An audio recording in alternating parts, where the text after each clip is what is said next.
Welcome back, everybody. It's not every day that the President of the United States launches a rocket at the High Court, but it happened yesterday, setting the stage for a kind of battle over health care and where the industry and rather history-making decision may or may not take us here. And Andrew, bring us up to speed here, because the President made it very clear.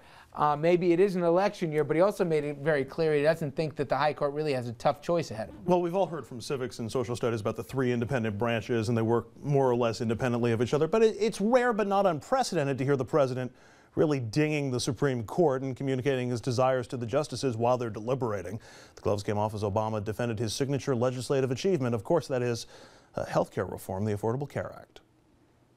President Obama yesterday fired a warning shot at the Supreme Court, saying that overturning the health care law would be overstepping their role. Ultimately, I'm confident that the Supreme Court will not take what would be an unprecedented, extraordinary step of overturning a law that was passed by a strong majority of a democratically elected Congress. During oral arguments last week, the administration's top lawyer faced a barrage of skepticism that the government has the right to require every American to buy health insurance, what's known as the individual mandate. Everybody has to buy food sooner or later, so you define the market as food. Therefore, everybody's in the market.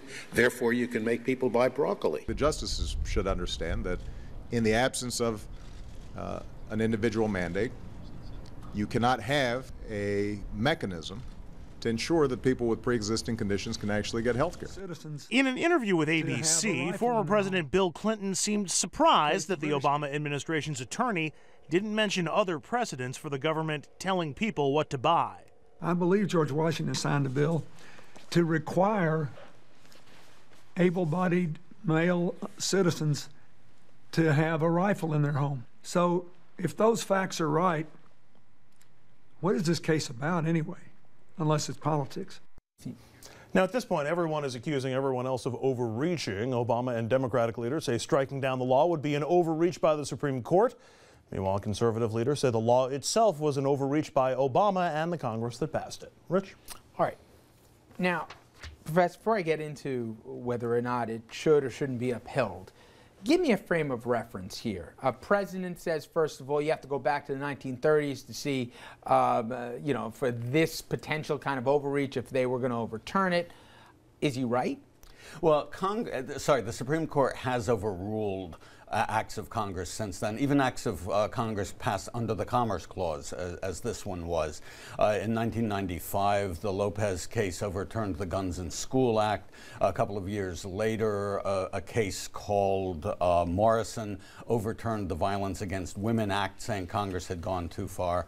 And even before that, a number of Commerce Clause cases had been overturned because they interfered with states' rights, because they were trying to regulate the states directly.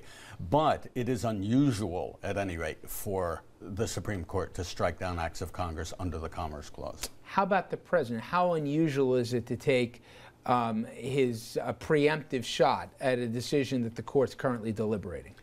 Well, this is the second time he's taken a shot at the Supreme Court. State of the Union being the first? Right. During the State of the Union, which was even more awkward situation because the justices were sitting there and couldn't respond. But that at least was a case that had already been decided. Right. In this case, as you say, it's a shot over the bow saying don't go in that direction. And that is relatively unusual. Even when Franklin Roosevelt made his famous attack on the Supreme Court and tried to enlarge the court so he could appoint his own justices, it wasn't aimed at a specific case, it was aimed at the court in general. But I don't think this is a violation of separation of powers or anything like that. I think it's a political move by the president trying to blame the court and trying to call to people's attention that if we get a Republican president, we are going to get a Supreme Court like this forever.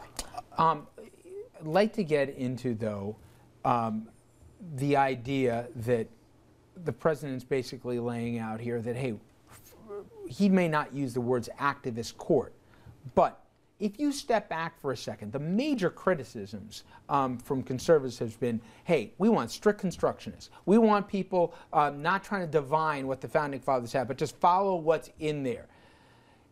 Just as an outsider, Scalia, certainly Thomas's wife, they are very actively involved in conservative movements, issues, etc. here, associations. Has that always gone on, but now it's a little bit more public? It certainly seems the High Court isn't this demure, faceless group that at least we were used to seeing. Well, with cases like Roe against Wade, many people said this is an example of an activist court stepping in and setting its own standards and overruling state legislatures. And so the conservatives picked up this cry against activist courts. But at the same time, going back at least as far as when Justice Rehnquist was first appointed to the court, there's been a very active conservative wing on the court as well. We saw it in Bush against Gore, in which most of the conservative principles about what cases can the court hear were thrown out the window. We saw it in the Citizens United case, the one where Obama was criticizing the court in front of them, in which the court took a case and expanded its scope against the principles that these that'll lead me to conservative my justices. question, which is really with, Bush v. Gore, mentioned Citizens United, this case potentially. Has the court become politicized? As much as Andrew was saying, the idea in our civics, we all knew we had 3 independent branches. You might not like the decision or not, but you always had the sense, even though you had an idea where the justices were going, the law came first before the politics. People have a suspicion that's all it is. It doesn't exactly work that way now. And is that a fair concern?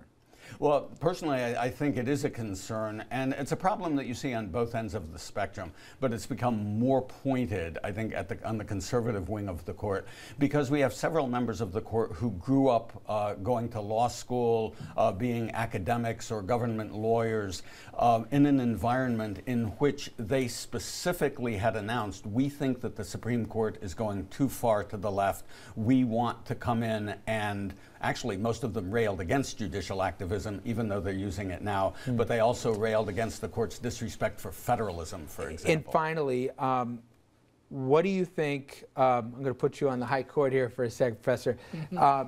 Lifetime tenure? Yeah, exactly, lifetime tenure. Do you think that, basically Obamacare ought to be upheld? And what do you think will happen?